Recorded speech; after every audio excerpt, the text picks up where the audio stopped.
Okay, तो आज हम स्टार्ट कर रहे हैं ग्रेविटेशन। सबसे पहले आज पढ़ेंगे हम यूनिवर्सल लॉ ऑफ ग्रेविटेशन, जो कि न्यूटन ने दिया था। यूनिवर्सल लॉ ऑफ ग्रेविटेशन पता है किसी को? तो सबसे पहले ग्रेविटेशन लॉ क्या होता है?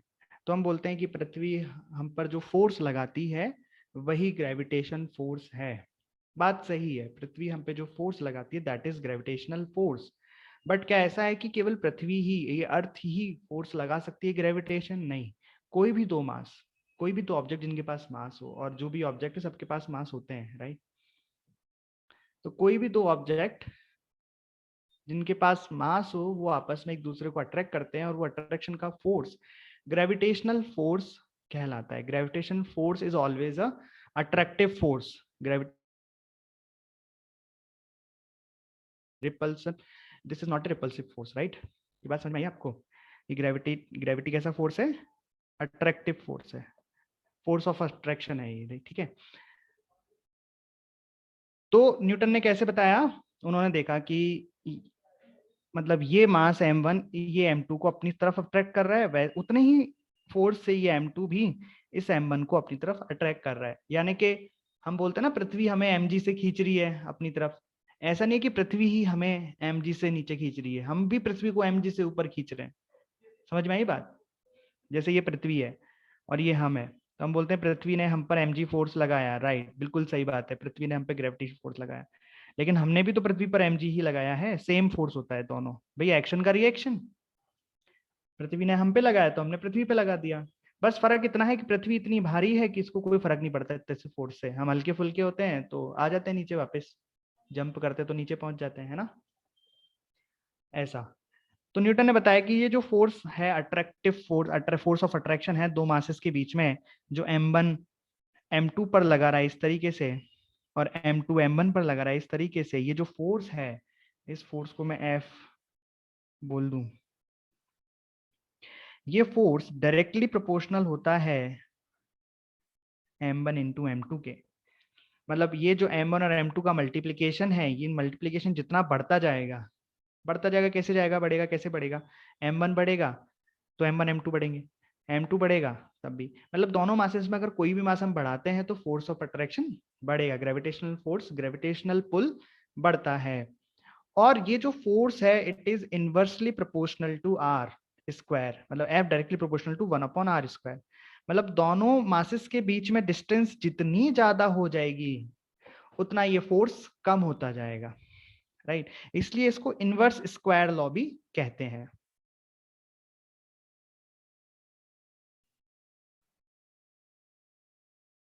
Inverse square law. तो आर क्या है यहाँ पे? दोनों मासेस के बीच की डिस्टेंस। m1 m2 क्या है? दोनों मासेस। तो मैं यहां से कह सकता हूं कि force is directly proportional to m1 m2 upon R square, right?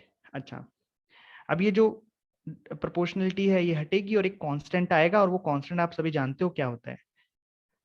Proportionality हटती है, कांस्टेंट आता है capital G, capital G, m1 m2 upon R square. समझ गए ये क्या आया है? फोर्स का magnitude.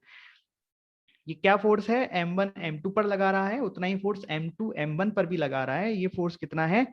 g m1 m2 upon R square. यहाँ पे कैपिटल जी, ये ध्यान रखना, ये स्मॉल जी नहीं है। स्मॉल जी अलग चीज होती है, कैपिटल जी अलग चीज होती है। स्मॉल जी का मतलब है गुरुत्वीय त्वरण, मतलब ग्रेविटी, ग्रेविटेशनल एक्सेलरेशन, ग्रेविटी भी जिसको बोल देते हैं, स्मॉल जी, जिसकी वैल्यू पृथ्वी के पास, अर्थ के पास, सरफेस के पास 9.8 मीटर पर सेकंड स्क्वायर होती है। लेकिन कैपिटल जी क्या है? ये यूनिवर्सल कांस्टेंट है, यूनिवर्सल ग्रेविटेशनल कांस्टेंट जी, जिसकी वैल्यू होती है 6.67 into 10⁻11 newton metre square upon K G square. समझे? 6.67 इंटू 10⁻11। तो सोचो कितना छोटा है ये वैल्यू, 10⁻11। जब इस वैल्यू को यहाँ रखेंगे तो ये फोर्स कितना छोटा हो जाएगा। इसलिए ग्रेविटेशनल फोर्स बहुत छोटा होता है हमारे लिए। जैसे मैं और आप हैं, हम दोनों के बीच में ग्रेविटेशनल पुल है, बट वो बहुत छोटा है क्योंकि हम बहुत छोटे छोटे मास हैं। लेकिन पृथ्वी बहुत बड़ा मास है, इसलिए वहां पे ग्रेविटेशनल पुल दिखाई देता है। उसकी वजह से जो ग्रेविटेशनल फोर्स लगता है हम पे पृथ्वी की वजह से, वो दिखाई दिखाई देता है, इन द सेंस फील होता है कि हाँ, हम जब हम जंप करते हैं तो वापस नीचे आते हैं, समझ में आता है कि कोई हमें खींच रहा है, राइट। अच्छा, तो ये हो गई मैग्नीट्यूड की बात। हाँ, अगर मैं ऐसा बोल दूं कि देखो m1 ने m2 पर लगाया, तो इसको मैं बोल सकता हूं force on two due to one, force on two due to one, और इसको मैं बोल सकता हूं force on one due to two, right. पर इन दोनों के मैग्नीट्यूड क्या रहेंगे? सेम रहेंगे, because they are action reaction, right, बराबर मैग्नीट्यूड ऑफ बराबर एफ। तो इनके मैग्नीट्यूड सेम है, बट डायरेक्शन कैसी है? डायरेक्शन ऑपोजिट है, राइट। m1 ने m2 पर लगाया, m2 ने m1 पर लगाया, ग्रेविटेशनल फोर्स, ग्रेविटेशनल पुल कितना लगाया? gm1m2 upon are square, are क्या है? दोनों मासेस के बीच की डिस्टेंस। ये फोर्स हमेशा दोनों को मिलाने वाली लाइन के अलोंग ही होगा। क्या ये बात समझ में आई जो मैंने बोला? कि ये जो फोर्स है जो दो मासेस के बीच में लग रहा है, ये दोनों को मिलाने वाली लाइन के अलोंग लगता है। जैसे ये लाइन है तो इसके अलोंग लगेगा, ठीक है। और ये जो हमने फॉर्मूला लिखा है gm1m2 अपन आर स्क्वायर, ये फोर्स केवल, ये फॉर्मूला केवल दो पॉइंट मासेस के लिए ही वैलिड रहेगा। समझ में आई बात? जैसे हमने सबसे पहले पढ़ा था सेंटर ऑफ मास का फॉर्मूला, याद करो, m1x1 plus m2x2 plus m3x3 upon m1 plus m2 plus. तो ये फॉर्मूला केवल पॉइंट मासेस के लिए था, लेकिन जब मासेस बड़े हो गए तो हमें इंटीग्रेट करना पड़ा था, राइट। वैसे जब हमने मोमेंट ऑफ इनर्शिया निकालना सीखा था, तो वहां पे स्मॉल मास के लिए, पॉइंट मास के लिए फॉर्मूला था M R square plus m2r2 का स्क्वायर, राइट। लेकिन जब ऑब्जेक्ट बड़े हो गए थे तो हमको एलिमेंट लेके इंटीग्रेट करना पड़ा था। वैसे ये जो फोर्स का फॉर्मूला दिया न्यूटन ने, ये हमें दो पॉइंट मास के बीच में लगने वाले ग्रेविटेशनल पुल का फॉर्मूला दिया। अब इस पॉइंट मास की जगह आप कुछ बड़ा सरफेस लेते हो, कोई रॉड लेते हो या रिंग लेते हो या कुछ भी लेते हो, तो वहां पे आपको इंटीग्रेट करना पड़ेगा। ये बात समझ में आई क्या? ये बहुत इंपॉर्टेंट बात है। क्या इंपॉर्टेंट बात है? कि ये जो फॉर्मूला है ग्रेविटेशनल फोर्स का, ग्रेविटेशनल पुल का, ये जो फॉर्मूला है, this formula valid only for 2 point masses।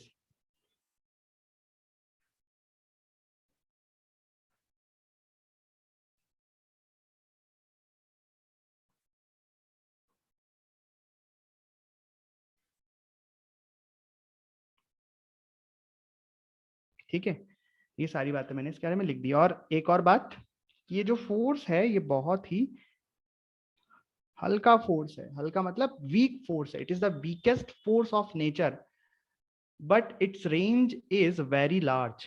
ये बहुत सबसे वीक है नेचर में। जो फोर्स, जितने भी फोर्सेस हैं, जैसे इलेक्ट्रोस्टैटिक फोर्स है, ग्रेविटेशनल फोर्स है, न्यूक्लियर फोर्स है, उन सभी फोर्सेस में gravitational force is the weakest force.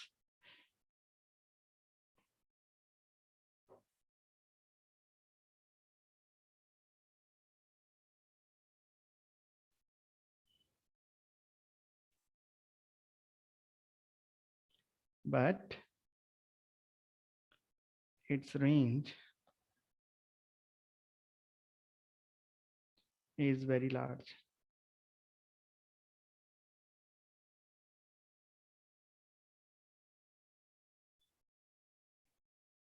समझ गए? इसकी रेंज बहुत बड़ी है। छोटा फोर्स है बट इसकी रेंज बहुत बड़ी है। चलिए कुछ इंपॉर्टेंट पॉइंट्स इसके बारे में।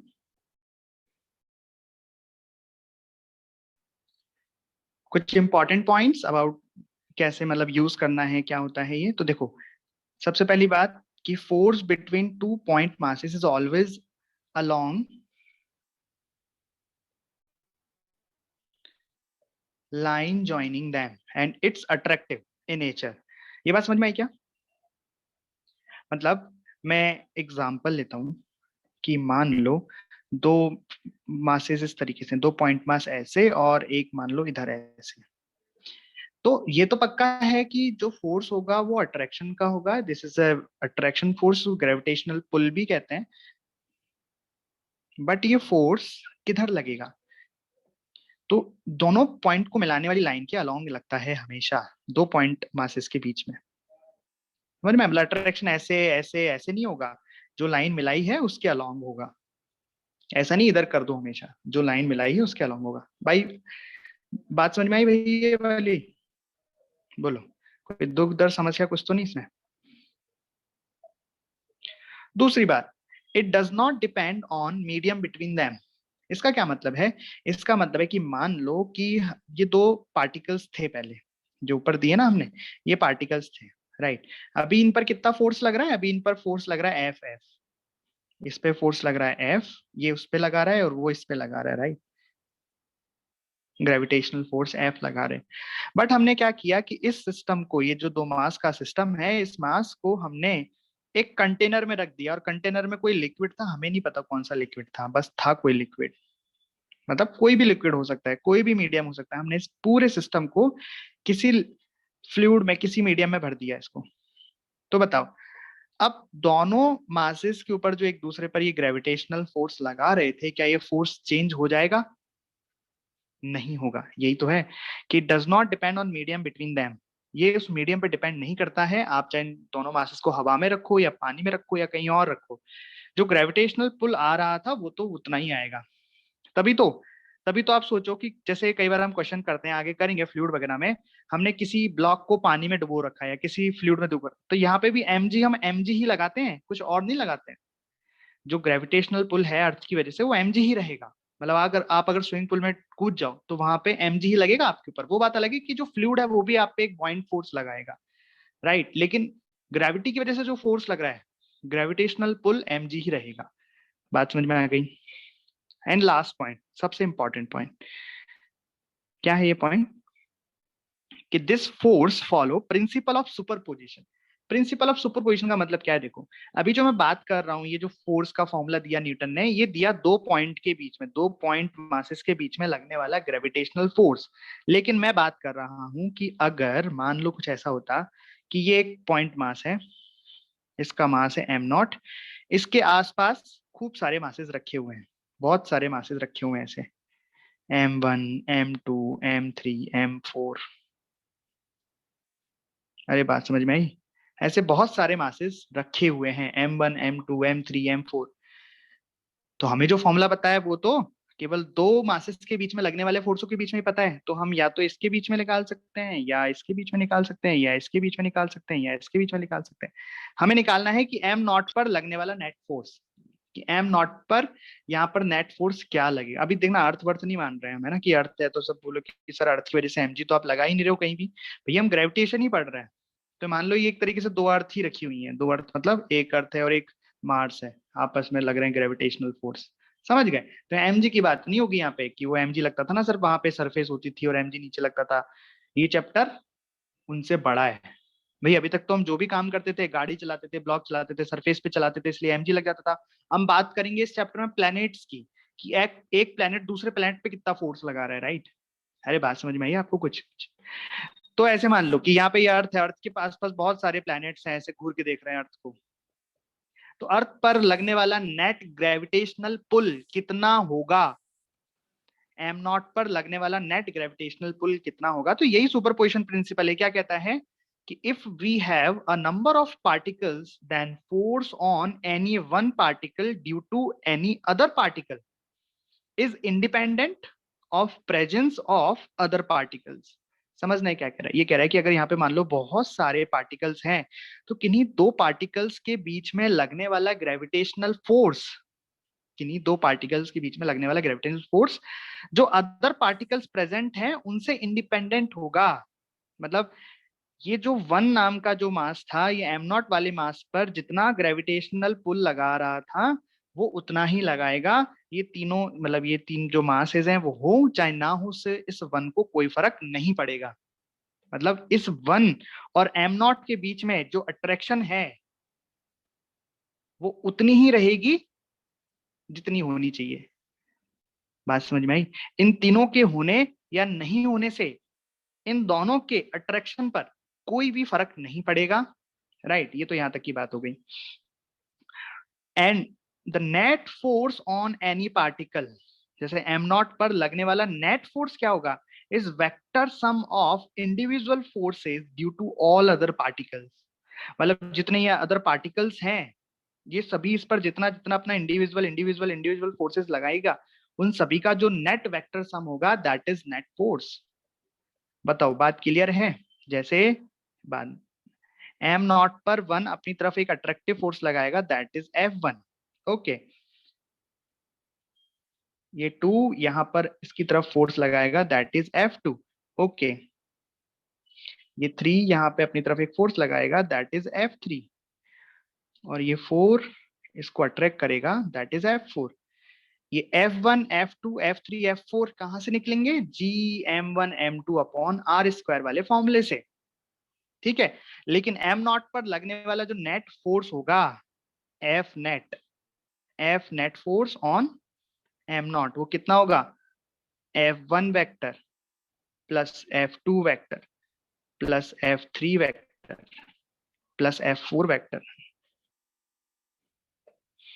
Plus F4 vector. आई बात समझ में? ये है प्रिंसिपल ऑफ सुपरपोजिशन। क्वेश्चन करेंगे अभी इसके पर, क्या है आपको ये समझ में आया?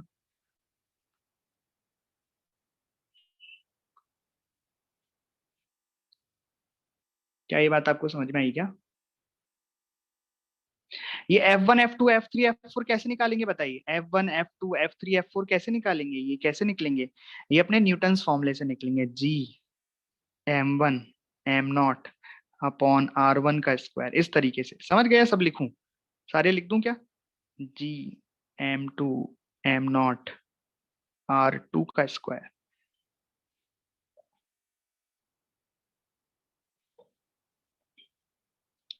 तो ये क्या है बेसिकली? F1 M1 और M नॉट के बीच में लगने वाला अट्रैक्शन, होने वाला अट्रैक्शन। ठीक भाई, समझ गए? चलो, तो ये पॉइंट है, अभी इसके क्वेश्चंस करेंगे। बस एक चीज और पढ़ लेते हैं इसमें, gravitational law in vector format. देखो अभी जो मैंने आपको क्वेश्चन किया, वो सॉरी क्वेश्चन क्या किया, अभी मैंने जो आपको कॉन्सेप्ट बताया, जो फॉर्मूला बताया, देखो यहाँ पे बड़े बड़े मैग्नीट्यूड के साइन लगा रखे हैं ना, मतलब ये जो फोर्स है, ये फोर्स का मैग्नीट्यूड है। अभी मैंने आपको वेक्टर में नहीं कराया है, वेक्टर तो आप खुद ही समझ जाओगे कि हाँ भाई, ये इसको ऐसे अपनी तरफ खींचेगा तो this is the direction, this is the magnitude, right. लेकिन एक इसका वेक्टर फॉर्मेट और होता है, उसमें हम सीधा वेक्टर फॉर्मेट में आंसर निकालते हैं, मैग्नीट्यूड और डायरेक्शन की अलग अलग बात नहीं करते हैं, कंबाइंड बात करते हैं। ठीक, तो कुछ इस तरीके से कि मान लो ये है M1 मास और ये है R दूरी पर M2 मास। ठीक, क्या पढ़ रहे हैं हम?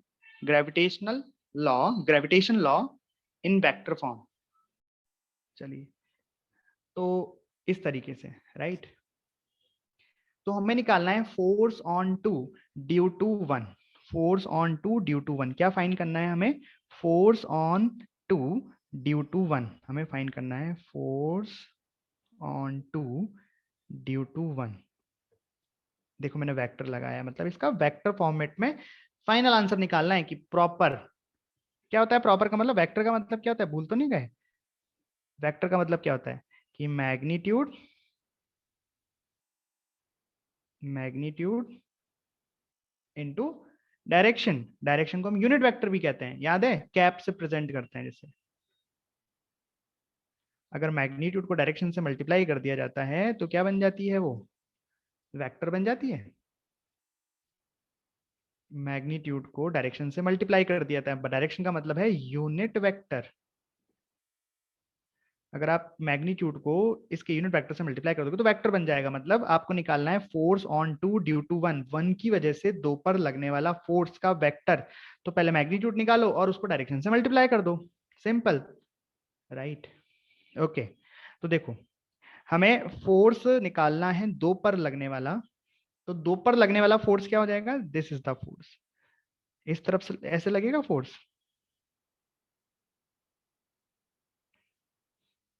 Force on two due to one.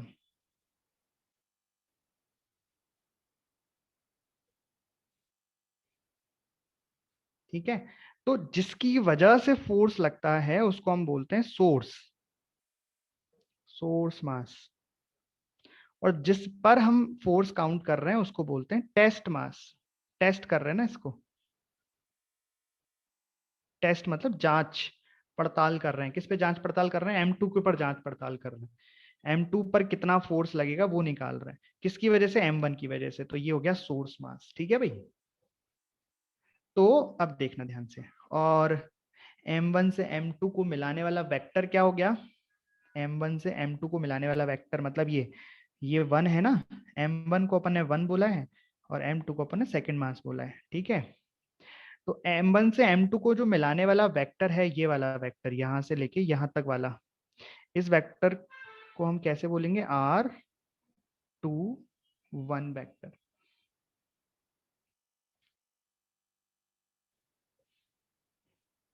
R21 vector. ठीक है भाई। चलिए अब मैं आपको लिखता हूं इसका वेक्टर फॉर्म। तो मैग्नीट्यूड कितना हो जाएगा? मैग्नीट्यूड तो अभी न्यूटन ने हमें लिखना सिखाया था। आए थे ना न्यूटन जी, उन्होंने बोला कि देखो बेटा ऐसे लिखते हैं मैग्नीट्यूड। तो क्या है magnitude? G M1 M2 divided bye, और जो ये डिस्टेंस है यहां से यहां तक की, 1 से 2 तक की डिस्टेंस है, डिस्टेंस कितनी है? R21। ये वेक्टर है ना R21 वेक्टर, इसका जो मैग्नीट्यूड होगा दैट इज डिस्टेंस। तो मैग्नीट्यूड ऑफ R21 वेक्टर का स्क्वायर, ये क्या हो गया? ये हो गया मैग्नीट्यूड किसका? फोर्स का, इनटू डायरेक्शन। अब डायरेक्शन किसकी लिखोगे? अब देखो फोर्स, देखो R21 की डायरेक्शन क्या है? ये जो वेक्टर है इसकी डायरेक्शन है R21। तो जो फोर्स है इसके अपोजिट डायरेक्शन में है। फोर्स इसके अपोजिट डायरेक्शन में, तुम क्या लिखेंगे direction? Minus of R21, minus of R21 vector. Right. लेकिन डायरेक्शन तो कैप होती है, तो हम कैप लगाएंगे यहाँ पे कि unit vector of R minus of R21 vector. जिसको ये चमका हो वो लिख दे कि हाँ भाई सर ये हमें चमक गया है, ये हमें समझ में आ गया है, ये आंसर हो गया। अब आप बोलोगे सर ये कैप वेप क्या है? तो भैया ये हम बहुत बार बातें कर चुके हैं, एक बार और बताता हूँ कि R21 रिप्रेजेंट कर रहा है दिस वेक्टर को, इज इक्वल टू मैं लिख सकता हूँ magnitude of R21 vector into R21 cap. सही बात है। तो यहां से R21 कैप कितनी निकाल लूंगा? R21 कैप बराबर कितना आ जाएगा? R21 वेक्टर डिवाइडेड बाय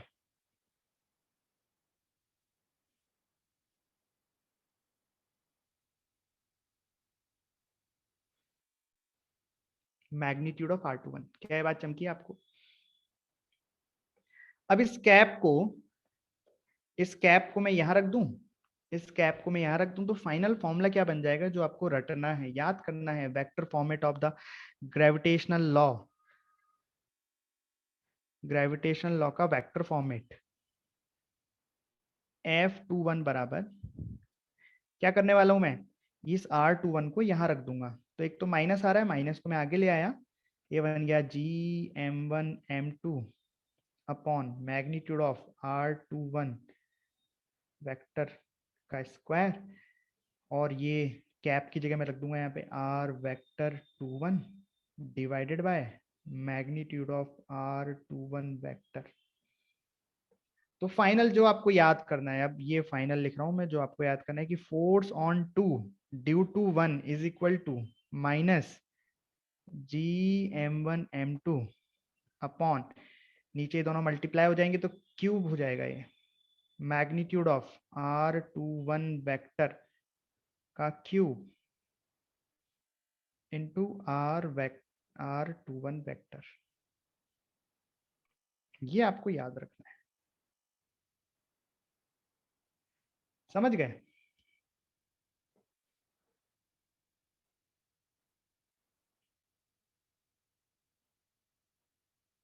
ये आपको याद रखना है। ये कहलाता है इसका वेक्टर फॉर्म। कराता हूँ इस पे सवाल कि कैसे करते हैं, सभी सवाल कराता हूँ, बट ये समझ में आया आपको? फॉर्मूला समझ में आया?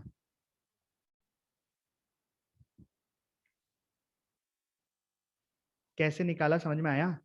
भाई फोर्स क्या होता है, मैग्नीट्यूड एंड डायरेक्शन। मैग्नीट्यूड का फॉर्मूला भी आपको बताया, डायरेक्शन ये रही, डायरेक्शन क्या है फोर्स की, ये जो R2 वेक्टर है उसके अपोजिट है, तो इसलिए माइनस लगा दिया, और डायरेक्शन इसलिए कैप लगा दिया, ठीक है।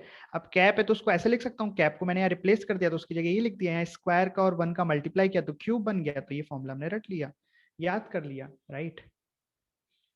तो gravitational law in vector form समझ में आ गया। ये आपको सीधा क्या देगा, ये आपको फोर्स देगा, फोर्स का वेक्टर देगा, राइट, सीधा वेक्टर देगा, ये मैग्नीट्यूड नहीं देगा, ये फॉर्मूला आपको सीधा वेक्टर देगा। और जो ये फॉर्मूला है मैग्नीट्यूड वाला वो तो ये है ही, ये तो आपको पता ही है। ठीक, चलिए क्वेश्चन करते हैं, करिए। तो क्वेश्चन समझो पहले, अ मास m is fixed at a point and m mass is moving around it in a circle of radius r with constant velocity v. Assume that there is no force, कोई और force नहीं है, और वो अपने आप गोल गोल गोल गोल घूम रहा है, तो सर्कुलर मोशन की स्पीड क्या होगी। ओके, स्पीड पूछी है ना यार, मतलब एक्चुअल में आपको फाइंड द स्पीड v की वैल्यू पूछी है। चलो यहाँ से अपन हटा देते हैं, सिर्फ इतना लिखते हैं, विथ कांस्टेंट स्पीड। ओके, देख, find its speed and time period of circular motion. करो, ऐसा कुछ है डायग्राम।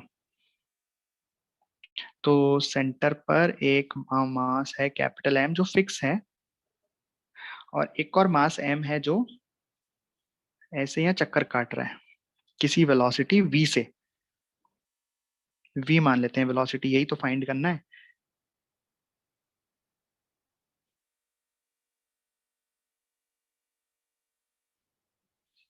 रेडियस r है,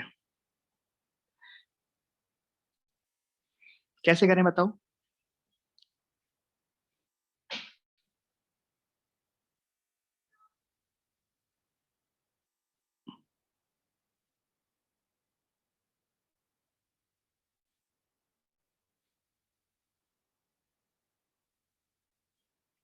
ऐसे मान लो, यहाँ ज्यादा फीलिंग आती है। तो कोई भी पार्टिकल अगर सर्कुलर मोशन कर रहा है तो उसको कहीं ना कहीं से एक सेंट्रीपिटल फोर्स, एक सेंट्रीपिटल एक्सेलरेशन जरूर मिल रहा है, अभी तो सर्कुलर मोशन कर पा रहा है। जैसे आपको मैं एग्जांपल भी लिया था जब मैंने सर्कुलर मोशन पढ़ाया था, जब सेंट्रीपिटल फोर्स पढ़ाया था, कि जैसे रस्सी से बंधा है तो जो टेंशन है वो सेंट्रीपिटल एक्सेलरेशन प्रोवाइड करती है, ग्रेविटी में gravitational force centripetal acceleration provide करता है। तो यहाँ पे कौन है जो सेंट्रीपिटल एक्सेलरेशन प्रोवाइड कर रहा है, बताइए। ग्रेविटेशनल फोर्स, ग्रेविटेशनल फोर्स है जो यहाँ पे सेंट्रीपिटल एक्सेलरेशन कह लो या सेंट्रीपिटल फोर्स प्रोवाइड कर रहा है, राइट। तो बेसिकली हम यहाँ लिखेंगे, क्या होता था वहां पे, centripetal is equal to M B square upon R, right. F net बराबर M B square upon R, यही होता था। एफ नेट बराबर एफ सेंट्रीपिटल, याद करो, हम ये लिखते थे एफ नेट, जो भी नेट फोर्स उस पर लग रहा है वही एफ सेंट्रीपिटल हो जाता था। तो यहाँ पे नेट फोर्स किसका लग रहा है, ग्रेविटेशनल फोर्स लग रहा है बस, तो एफ ग्रेविटेशनल किसके बराबर हो जाएगा, सेंट्रीपिटल फोर्स की। और सेंट्रीपिटल फोर्स कितना होता है, M B square upon R होता है भैया, अरे होता ही नहीं होता, बस।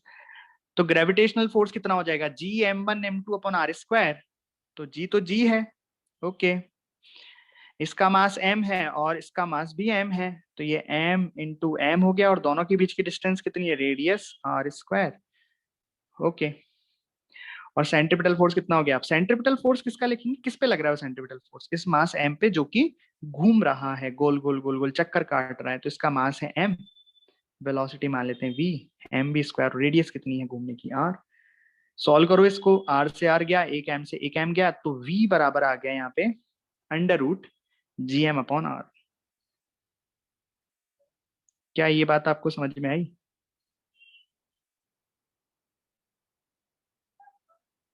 तो क्या किया हमने, एफ नेट को एफ सी के बराबर कर दिया। अब एफ नेट यहाँ पे ग्रेविटेशनल केवल, और इसमें लिख रहा है और कोई फोर्स नहीं लग रहा, ग्रेविटेशनल। अब ग्रेविटेशनल फोर्स में भी नेट निकालते, लेकिन यहाँ पे दो ही पॉइंट है, अगर मान लो और पॉइंट होते तो उन सभी का नेट निकालना पड़ता, लेकिन यहाँ पे तो एक ही है, तो बस एक ही का आ गया, ओके। तो एक कांस्टेंट वेलोसिटी से अगर घूम रहा है तो इसका टाइम पीरियड कितना हो जाएगा, भाई टाइम पीरियड कितना होता है, 2 पाई बाई ओमेगा, और v बराबर ओमेगा आर होता है, तो हम लिख सकते हैं 2 पाई r अपॉन v, ये टाइम पीरियड हो गया इसका, और वेलोसिटी हमने निकाली दी है।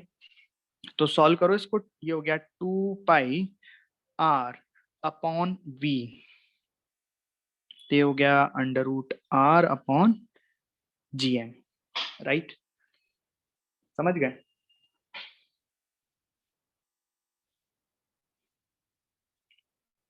सिंपल।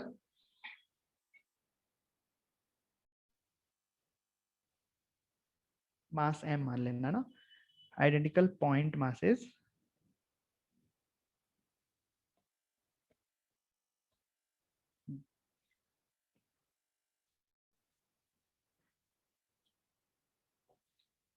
और दोनों के बीच में डिस्टेंस d मान लेंगे अपन। तो डायग्राम बना देता हूं मैं।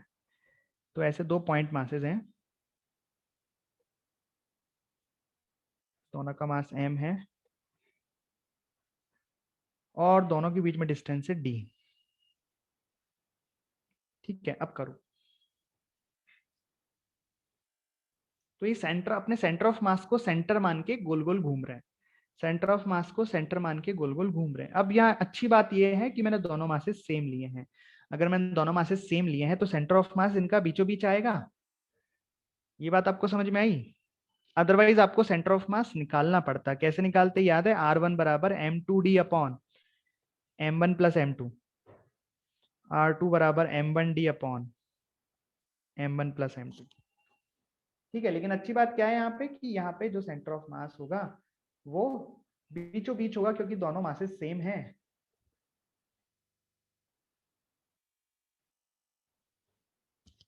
चलिए करो करो, जल्दी से आंसर बताओ।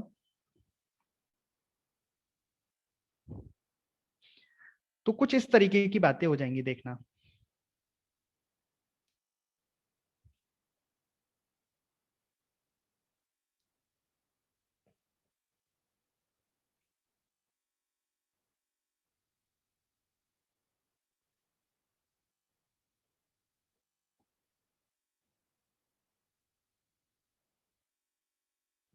तो इधर भी एक मास रखा है, इधर भी एक मास रखा है, दोनों का मास m है। This is the centre of mass.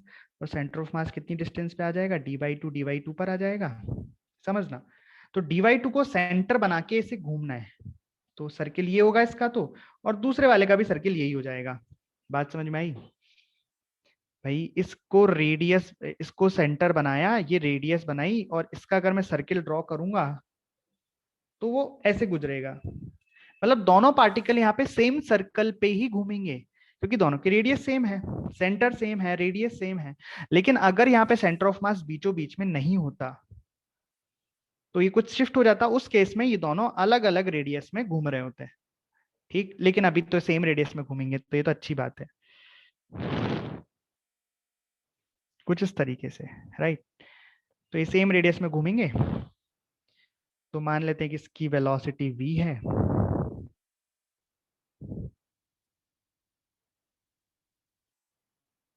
और इसकी वेलोसिटी भी v रहेगी। क्यों रहेगी वेलोसिटी भी? रेडियस सेम है। बताइए वेलोसिटी कितनी आएगी? तो वही कॉन्सेप्ट तो पुराना वाला है कि दोनों पार्टिकल घूम रहे हैं इस बार, तो दोनों के ऊपर सेंट्रीपिटल फोर्स लगेगा। सेंट्रीपिटल फोर्स ग्रेविटेशनल फोर्स के बराबर होगा। तो बस वही करना है। एफ नेट बराबर, किसी भी पार्टिकल के लिए एफ नेट बराबर हम लिख देंगे, क्या लिख देंगे? Centripetal force F C. तो चलिए इस वाले पार्टिकल के लिए लिखते हैं, फर्स्ट वाले पार्टिकल के लिए लिखते हैं। तो इस पे फर्स्ट वाले पार्टिकल पर एफ नेट बराबर एफ सी हम करने वाले हैं। तो इस फर्स्ट पार्टिकल पर जो ग्रेविटेशनल फोर्स लगेगा वो इस दूसरे वाले पार्टिकल का आएगा। दो ही तो है यहाँ पे, और तो है नहीं। तो इस वाले पर इधर की साइड आएगा इस तरीके से ग्रेविटेशनल फोर्स, राइट? और इस तरफ हम बोल देंगे इसका सेंट्रीफ्यूगल। अब सेंट्रीपिटल बोल दो या सेंट्रीफ्यूगल भी बोल दो, एक ही बात है। mv² / r ही आता है। ठीक, मतलब यहाँ आ जाएगा F G is equal to, ये हो जाएगा mv²/r। एफ जी कितना होगा? जी m1 m2 दोनों का मास सेम है बेटा, तो mm आ जाएगा अपॉन दोनों के बीच की डिस्टेंस कितनी है? कैप, दोनों के बीच की डिस्टेंस कितनी है? d। तो यहाँ लिखेंगे d का स्क्वायर बराबर, अब हमने इस वाले मास के लिए लिख रहे हैं तो इस वाले मास लिखेंगे m, वेलोसिटी इसकी V square upon R. Radius किसकी होती है? जो सर्किल में घूम रहा है। तो कितने जो सर्किल में घूम रहा है उसकी रेडियस कितनी है? d/2। तो ये आ जाएगा d/2, राइट। तो यहाँ से वेलोसिटी कितनी आ रही है? Under root of gm upon 2d। अब मैंने दूसरे वाले का इसलिए नहीं निकाल रहा हूँ यहाँ पे, क्योंकि मेरे को पता है सेम टू सेम करूंगा सारे काम तो उसकी वेलोसिटी भी सेम आएगी, इसलिए मैंने इनिशियली दोनों की वेलोसिटी को सेम ही बोल दिया था, राइट। अगर रेडियस अलग अलग होती, मतलब सेंटर ऑफ मास बीचों बीच नहीं होता, इधर उधर होता, तो रेडियस दोनों की अलग अलग होती है। कितनी रेडियस होती है, दूसरे की इतनी रेडियस होती है। तो उस केस में v1 v2 करते दोनों, दो बार हमें ये करना होता, दो अलग अलग वेलोसिटी मिल जाती। अरे बात समझ में आई? और अब फाइनली अगर टाइम पीरियड निकालना है तो टाइम पीरियड कैसे निकलेगा? टाइम पीरियड के लिए आप लिख दोगे t बराबर 2πr अपॉन v। 2πr कितनी है? d/2। ये ध्यान रखना, रेडियस कहीं कैपिटल डी मत कर देना। अपॉन वी, वी तो लिख ही रखा है आपके सामने, gm अपॉन 2d। इस तरीके से। Any doubt in this question?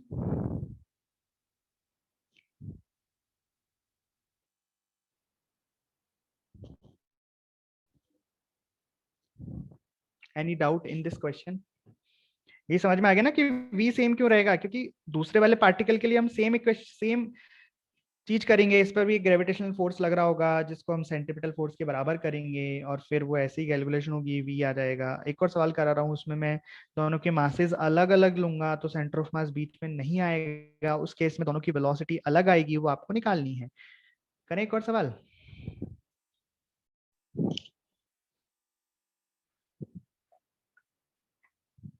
करिए।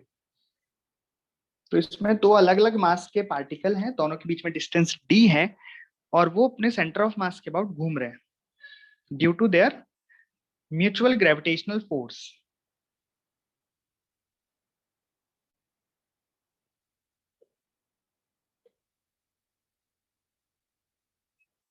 एक का मास m1, एक का मास m2, दोनों के बीच में डिस्टेंस है d।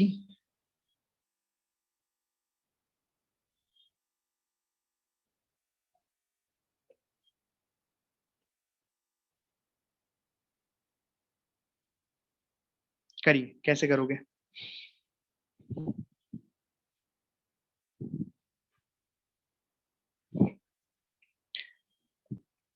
करने का तरीका सेम है, बट यहाँ पे एक चीज बस एक्स्ट्रा करनी पड़ेगी आपको, सेंटर ऑफ मास की पोजीशन आपको निकालनी पड़ेगी।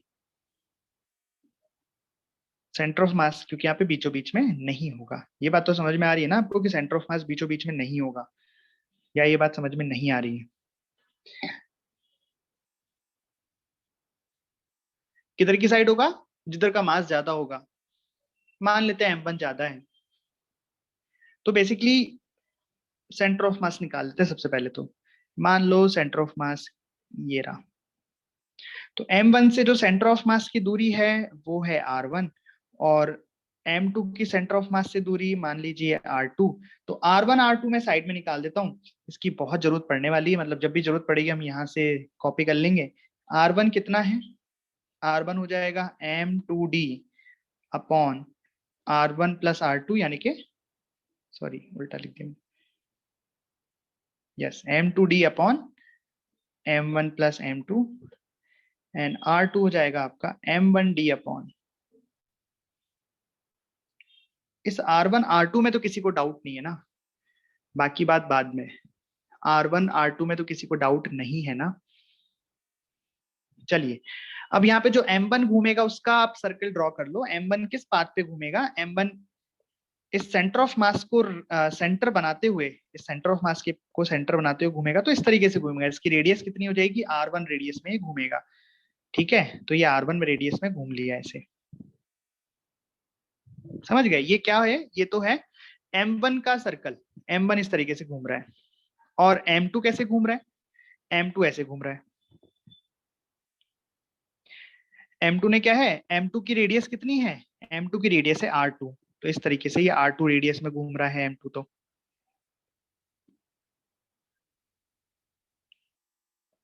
इस तरीके से आई बात समझ में या नहीं आई बात समझ में? कोई डाउट है इसमें? ये m1 का हो गया और ये m2 का हो गया। किधर भी मान लो वेलोसिटी, तो जैसे मान लो m2 ये रहा, m2 m2 की वेलोसिटी मान लेते हैं v2। यहाँ पे v1 v2 अलग अलग होंगे, तो m2 की वेलोसिटी मान लेते हैं ऐसे v2।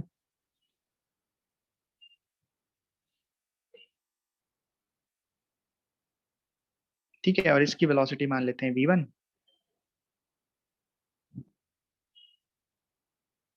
निकालो अब। सबसे पहले m1 के लिए सॉल्व करें। सबसे पहले m1 के लिए सॉल्व करते हैं। फॉर m1 क्या सॉल्व करें, यही v1 वगैरह निकालते हैं। तो हमसे पूछा क्या क्या वो भी निकालते हैं। तो हमसे सबसे पहले पूछा है angular velocity of each particle. तो m1 के लिए अपन सब कुछ सॉल्व करते हैं। m1 के लिए अपन एंगुलर वेलोसिटी फाइंड करते हैं।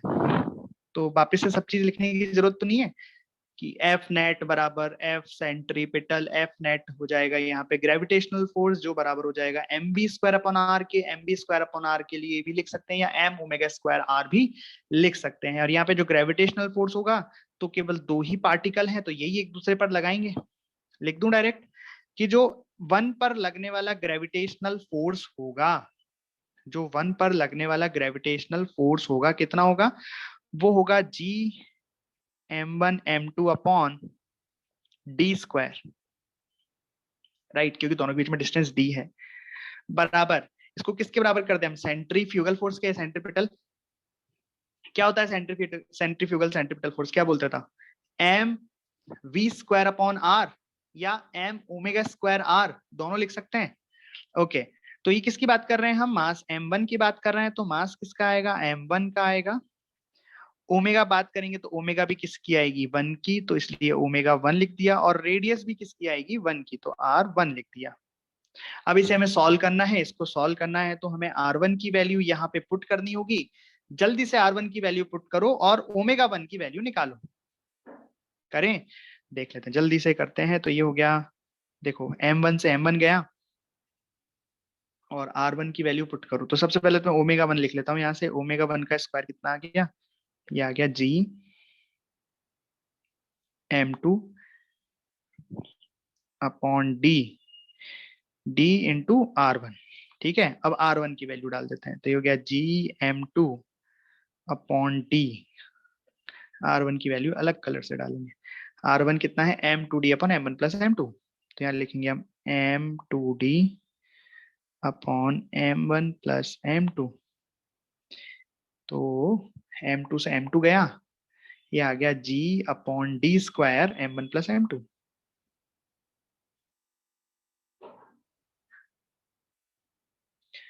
राइट,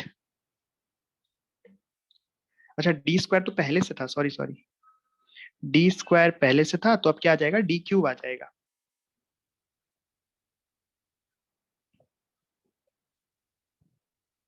समझ गए क्या। तो ओमेगा वन की वैल्यू कितनी आई, समझ गए। ओमेगा वन कितना आ गया फाइनली, ये आ गया under root of G m1 plus m2 divided by D Q. क्या आप ऐसे m2 की एंगुलर वेलोसिटी भी फाइंड कर सकते हो क्या, जल्दी से बताओ, क्या m2 की एंगुलर वेलोसिटी फाइंड कर सकते हो, तो कर दो। कैसे करोगे, यहाँ लिखेंगे हम फॉर m2। चलिए m2 के लिए लिखेंगे ग्रेविटेशनल फोर्स। तो m2 के लिए ग्रेविटेशनल फोर्स तो सेम आ जाएगा जी m1 m2 upon D square. क्यों आ जाएगा भाई, भाई ग्रेविटेशनल फोर्स तो जितना m1 m2 पे लगाएगा उतना ही m2 m1 पे लगाएगा। ठीक है, लेकिन सेंट्रीफ्यूगल लिखेंगे ये चेंज हो जाएगा। यहाँ पे m1 की जगह मास लिखना पड़ेगा m2 ओमेगा स्क्वायर 2 का स्क्वायर, और ये रेडियस हो जाएगी r2। सॉल्व कर दें इसे, तो यहाँ से ओमेगा 2 का स्क्वायर आ गया, m2 से m2 गया, तो ये हो गया जी m1 divided by D square r2। ठीक है, ये हो गया जी m1 अपॉन डी स्क्वायर। अब r2 की वैल्यू डालेंगे। r2 की वैल्यू कितनी है, m1d upon m1 plus m2। तो लिखूंगा m1d। अरे ये क्या दिख रहा है मेरे को, ये तो कुछ ऐसा लग रहा है कि सेम ही आ गए ये तो। ओमेगा 2 का स्क्वायर बराबर कितना आ गया, सीधा ओमेगा वन ही, सीधा ओमेगा 2 ही लिखता हूँ। ओमेगा 2 कितना आ गया, अंडर रूट ऑफ m1 से m1 गया जी ऑन डी क्यू। मतलब क्या कंक्लूजन निकला? ये कंक्लूजन निकला कि ओमेगा 1 बराबर ओमेगा 2।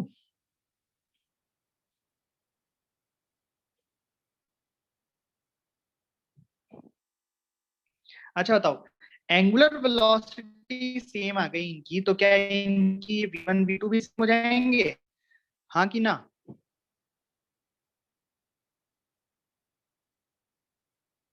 अगर इनकी एंगुलर वेलोसिटी सेम आ गई तो क्या ये v1 v2 भी सेम हो जाएंगे क्या?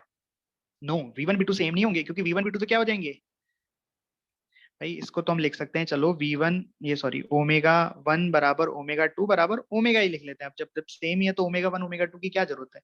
लेकिन अगर हम v1 लिखेंगे तो v1 कितना हो जाएगा? ओमेगा r1 हो जाएगा। लेकिन अगर v2 हम लिखेंगे तो हो जाएगा ओमेगा r2।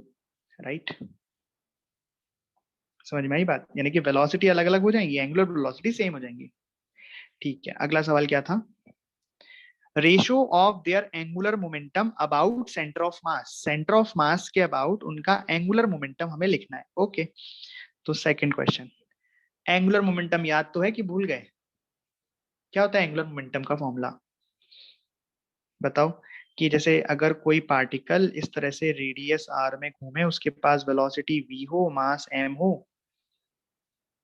तो क्या लिखते हैं इसका angular momentum? M V R लिखते हैं या नहीं लिखते हैं? और अगर ओमेगा के टर्म में लिखना चाहे तो क्या लिख सकते हैं? v बराबर ओमेगा आर, तो M omega square, sorry, v बराबर ओमेगा आर, तो एम ओमेगा आर स्क्वायर लिख सकते हैं नहीं लिख सकते हैं? ये तो मैंने रिवीजन करा दिया आपको।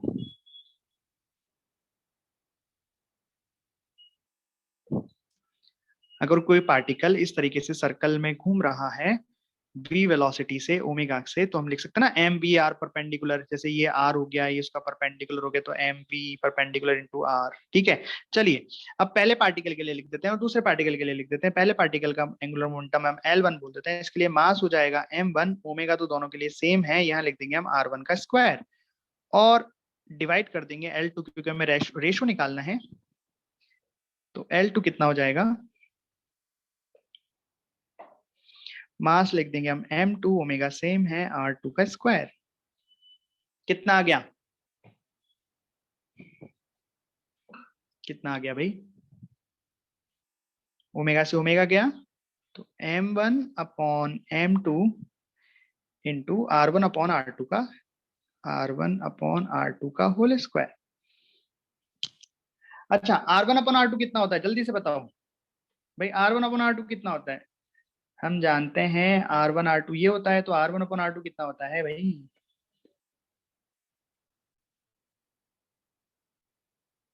जल्दी से बताओ। r1 r2 अगर ये है तो r1 अपॉन r2 कितना होगा? दोनों को डिवाइड कर देंगे, m1 प्लस m2 से m1 प्लस 2 कट जाएगा, d से d कट जाएगा, m2 अपॉन m1 आ जाएगा। तो यहाँ पे आ जाएगा m1 upon m2 into r1 upon r2 की जगह आ जाएगा m2 अपॉन m1 का स्क्वायर। तो यहाँ से L1 अपॉन L2 कितना आ जाएगा? m2 upon m1।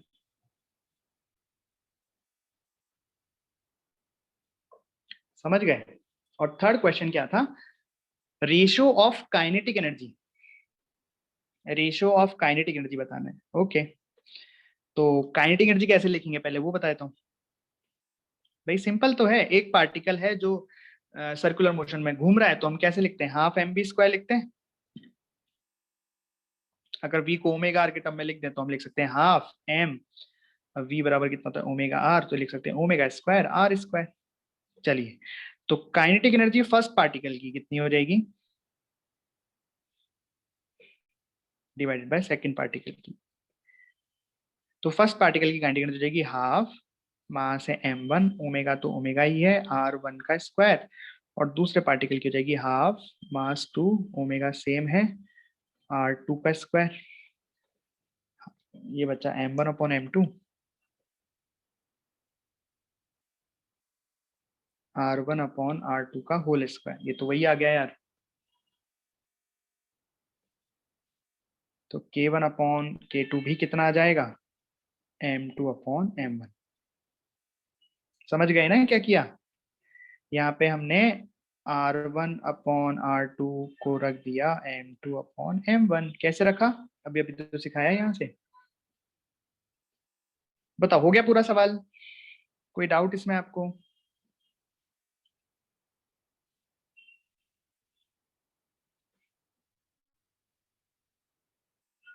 जब भी ऐसे कोई किसी के घूम रहा हो, ऐसे कुछ भी कर रहा हो, तो आपको हमेशा ग्रेविटेशनल फोर्स को सेंट्रिपिटल फोर्स के बराबर करके आप वेलोसिटी ओमेगा जो मन करे आप निकाल सकते हो। उसके बाद जो जैसा पूछे, काइनेटिक एनर्जी पूछे तो काइनेटिक एनर्जी का फॉर्मूला, एंगुलर मोमेंटम पूछे तो एंगुलर मोमेंटम का फॉर्मूला हम कर सकते हैं। ठीक। तो ये तो हो गए दो दो पार्टिकल वाले। अभी तक तो दो ही पार्टिकल थे, जितने भी क्वेश्चन किए इसमें दो ही पार्टिकल। सबसे पहले तो एक रुका हुआ था, उसके चारों ओर कोई दूसरा घूम रहा था, अगले मैंने दोनों घुमा दिए, फिर अगले में मैंने दोनों के मासेस अलग कर दिए, लेकिन पार्टिकल दो ही थे। राइट। अब हम करेंगे तीन पार्टिकल वाला एक सवाल, कि अगर तीन पार्टिकल हैं वो घूम रहे हैं due to mutual gravitational force, then find the velocity and all. चलिए करते हैं।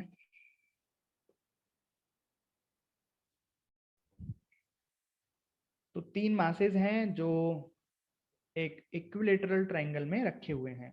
देयर आर थ्री मासेस जो कि इक्विलेटरल ट्रायंगल बना रहे हैं इस तरीके से, उसके वर्टेक्स पर तीनों मासेस रखे हुए हैं।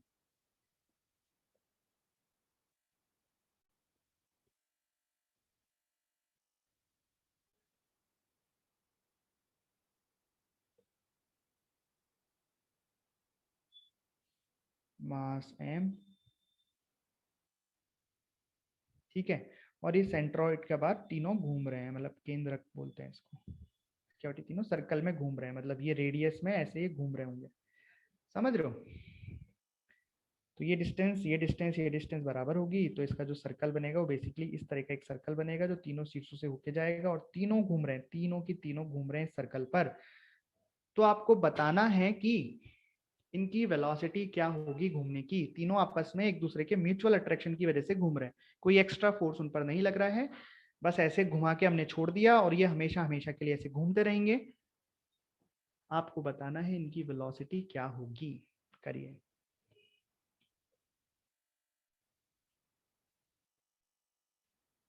करने का तरीका सेम है। एफ नेट बराबर एफ सेंट्रिपिटल। यहाँ एफ नेट केवल ग्रेविटेशनल फोर्स होगा, बस अंतर इतना है कि इस बार ग्रेविटेशनल फोर्स एक चार्ज की जगह दो चार्जों का होगा, उसका आपको नेट निकालना पड़ेगा।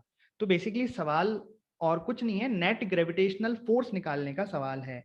तो पहले मैं आपको नेट ग्रेविटेशनल फोर्स निकाल के दिखाता हूं किसी एक पॉइंट पर, फिर हम बाकी का क्वेश्चन कर लेंगे। ठीक है। तो नेट ग्रेविटेशनल फोर्स मैं आपको निकाल के दिखाता हूं किसी एक पॉइंट पर। आप बताओ किस पे निकाल के दिखाऊं, इस पर या इस पर? अच्छा एक बात, तीनों पर ग्रेविटेशनल फोर्स जो भी नेट फोर्स आएगा, जैसे इस पार्टिकल पर कोई नेट आया, या इस पार्टिकल पर नेट आया, इस पार्टिकल पर जो भी नेट फोर्स आएगा वो सेम रहेगा या अलग अलग रहेगा तीनों पर? फर्स्ट क्वेश्चन मेरा ये है कि तीनों पार्टिकल्स पर जो नेट फोर्स ग्रेविटेशनल का आएगा, बच्चे कुछ दोनों चार्जों की, दोनों मासेस की वजह से, वो सेम आएगा या अलग आएगा?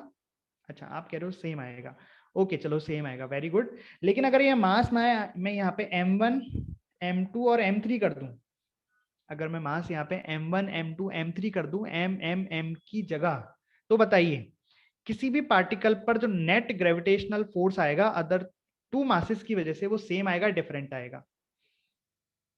सेम ही आएगा। मासेस के सेम होने से या अलग होने से फोर्स के मैग्नीट्यूड पर कोई फर्क नहीं पड़ेगा, बिकॉज देखो ध्यान से देखो, मैं मासेस की बात नहीं कर रहा हूं, मैं एक जनरल बात कर रहा हूं। देखना कि मान लो हम इस पर नेट फोर्स निकालना चाहते हैं, हमारा टारगेट है ये वाला मास जिस पर हम नेट फोर्स निकालना चाहते हैं। तो इस पर ये वाला मास अपनी साइड अट्रैक्शन का लगाएगा कि भाई तू इधर आ जा, ये बोलेगा नहीं तू इधर आ जा। दो फोर्सेस आएंगे F1 और F2, राइट। और इनका रिजल्टेंट आएगा जो भी आएगा। ठीक है। ओके मान लो आ गया। अब हम टारगेट करते हैं इस वाले को, है ना?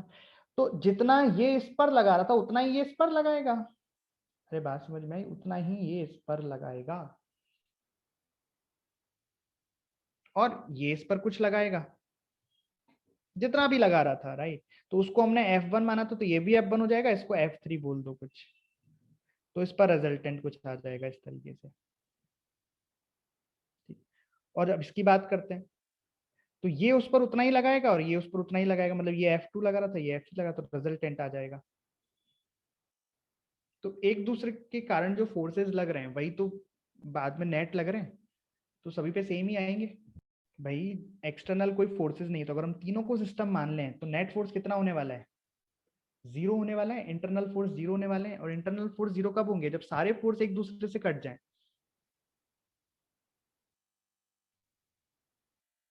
मतलब ये जितना इस पे लगाएगा वो उतना इस पे लगा देगा, तो ये आपस में कट जाएंगे। ये जितना इस पे लगाएगा वो इस पे लगाएगा, ये आपस में कट जाएंगे, और ये इतना जिस पे लगाएगा वो इस पे लगाएगा, ये आपस में कट जाएंगे।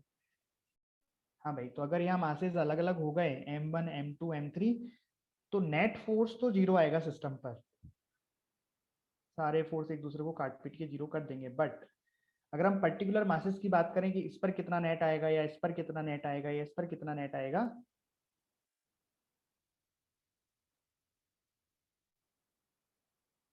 तो वो अलग अलग आ सकते हैं। ठीक है, चलिए अपन वापस मुद्दे पर आते हैं। हमें यहाँ पर m1 m2 m3 पर फोर्सेस निकालने हैं। नहीं, हमारे तो तीनों मासेस सेम है, तो किसी पर भी फोर्स निकालेंगे सेम ही आएगा। ठीक, तो हम टारगेट करते हैं इस वाले मास को,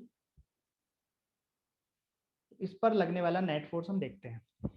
तो एक इक्विलेटरल ट्रायंगल है, तो सभी के बीच में डिस्टेंस सेम होगी, मान लेते हैं सभी के बीच में डिस्टेंस a होगी। तो ये वाला मास इस मास को अपनी तरफ अट्रैक्ट करेगा, तो इस पर लगने वाला फोर्स इस तरीके से होगा, इसको बोल देते हैं हम F। और F की वैल्यू कितनी आ जाएगी, ये आएगी Gmm/a², राइट। अब वैसे ही ये वाला जो मास है इस मास को अपनी तरफ अट्रैक्ट करेगा इस तरीके से, और इसकी वैल्यू भी कितनी आ जाएगी, इसका मैग्नीट्यूड भी कितना आ जाएगा फोर्स का, Gmm/a²। तो इसको भी हम नाम F दे देते हैं। ठीक, दोनों के बीच में एंगल कितना हो जाएगा, 60 degree, because this is equilateral triangle. तो रिजल्टेंट एफ नेट आ जाएगा, और रिजल्टेंट एफ नेट कैसा आ जाएगा, यहाँ पे आ जाएगा ये हम बोल देते हैं एफ नेट। तो बता दिए यहाँ पे एफ नेट कितना आ जाएगा, कैसे निकालें एफ नेट, याद है वो रिजल्टेंट निकालने का formula, √a² + v² + 2ab cos theta.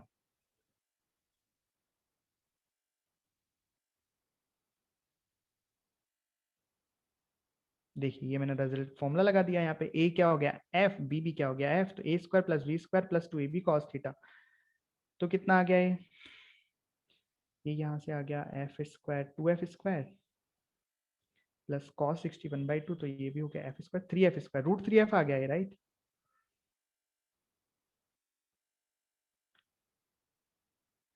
F net कितना आ गया, √3f। बस एफ नेट अगर √3f के बराबर आ गया, तो ये बराबर हम लिख देंगे यहाँ पे एफ नेट, जो कि है ग्रेविटेशनल फोर्स √3f, ये किसके बराबर हो जाएगा, mv² रेडियस r के। यहाँ पे रेडियस क्या होगी, रेडियस क्या होगी, यहाँ पे रेडियस होगी ये वाली लेंथ। भाई ये सेंटर है, सेंटर से डिस्टेंस यहाँ तक की हो जाएगी रेडियस। ये डिस्टेंस कितनी होती है, तो ये वाली डिस्टेंस हो जाएगी रेडियस। तो हम यहाँ लिख देंगे mv²/r, और यहाँ से वेलोसिटी निकाल लेंगे। अब जरा r की वैल्यू और बता दो कितनी आएगी। भाई ये वाला एंगल कितना हो जाएगा, 30 डिग्री, और ये डिस्टेंस कितनी होगी a/2, तो हम लिख सकते हैं r cos 30 बराबर a/2। cos 30 कितना हो गया, √3/2, तो r बराबर आ गया a/√3।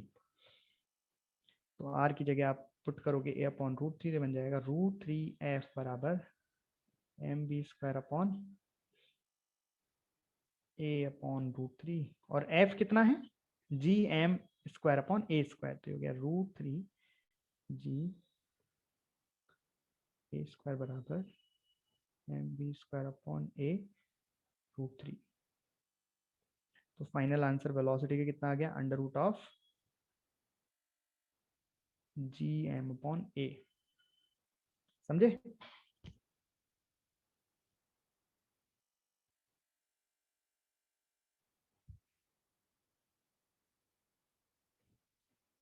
भाई क्या समझ में आया आपको ये सवाल,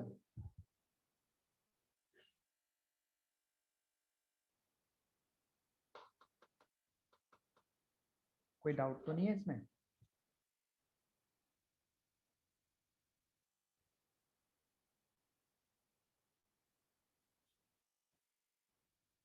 एक और करा दूं बस, करिए, सवाल है आपका। तो यहाँ पे दो मासेस हैं एम एम, अब कोई घूम घूम नहीं रहा है, बस यहाँ पे फिक्स्ड है ये दोनों मास हैं। और इसके एंगल बाइसेक्टर मतलब बीचों बीच से परपेंडिकुलर डिस्टेंस x पर एक मास कैपिटल M रखा है। इस कैपिटल M मास पर नेट ग्रेविटेशनल फोर्स क्या होगा इन दोनों मासेस की वजह से, ये आपको निकालना है। मतलब बेसिकली ये वाला मास इससे अपनी तरफ अट्रैक्ट करेगा, ये वाला मास बोलेगा कि नहीं मेरी तरफ आ जा, तो नेट फोर्स इस पर कितना लगेगा, कहीं बीच में लगेगा रिजल्टेंट, वो आपको निकालना है कि कितना लगेगा। ठीक है, बहुत आसान है, कर दें, 2 मिनट लगेगी, कर दो चलो, 2 मिनट से भी कम समय लगेगा इसमें, तो कर दो भैया।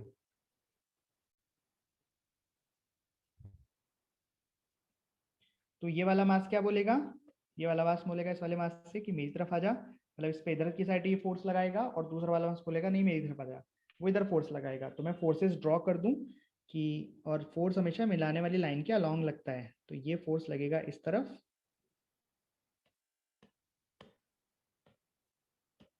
मान लो इस फोर्स को मैं F नाम दे रहा हूँ, इस फोर्स को मैंने क्या नाम दिया, F नाम दिया।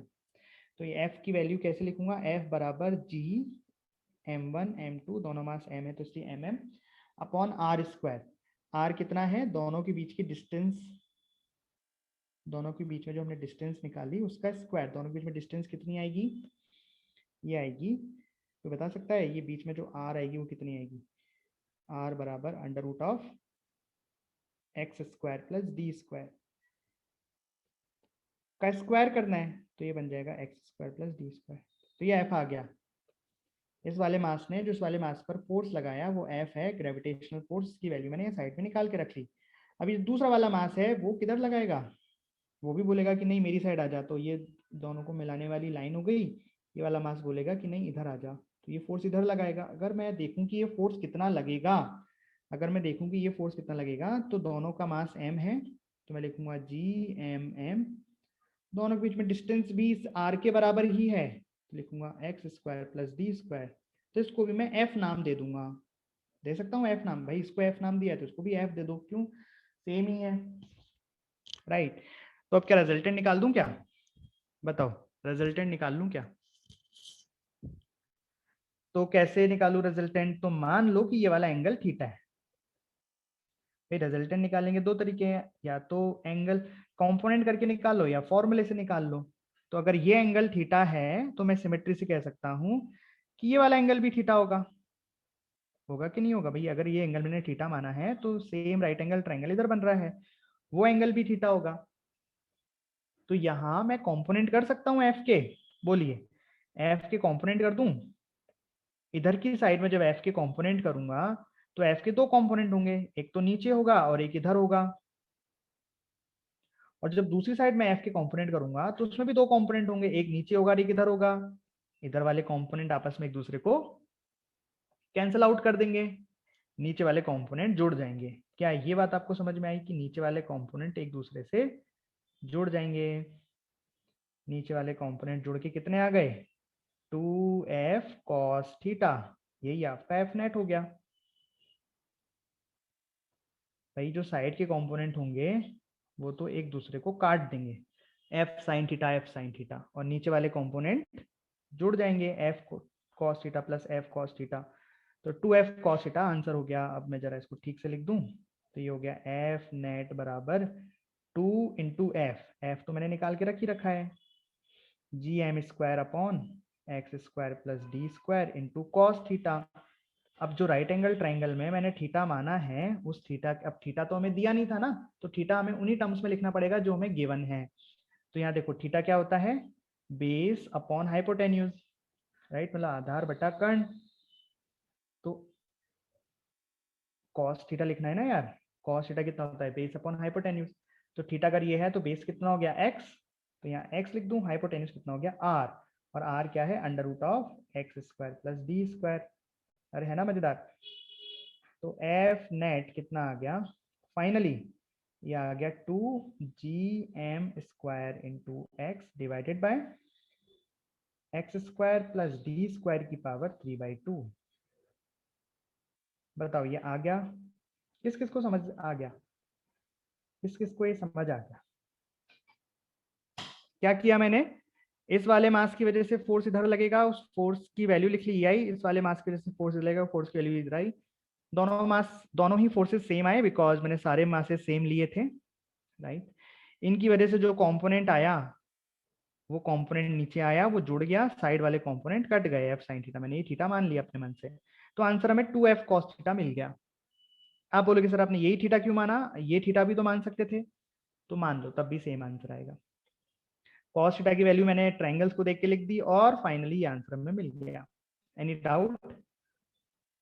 तो होमवर्क के लिए क्वेश्चन है आपके लिए कि बताओ, अब देखो यहाँ पे ये तो फिक्स है डी डी, एक्स वेरिएबल है, मतलब यहाँ मास को हम कितना भी ऊपर नीचे ला सकते हैं। तो आपको एक्स की वो वैल्यू फाइंड करनी है, फाइंड एक्स सच दैट, या फॉर विच एक्स की वो वैल्यू फाइंड करनी है कि दिस फोर्स यानी F net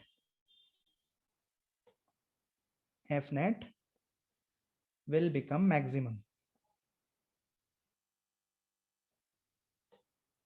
f net will become maximum। देखो ये होमवर्क है, ये अपन कल ही करेंगे, बट इससे ऊपर एफ नेट में कोई डाउट हो तो एक बार मेरे को बता दो, मैं भी जल्दी से रिवाइज कर दूंगा, आप घर पे पढ़ना, ठीक है? और कोई डाउट हो तो पूछना।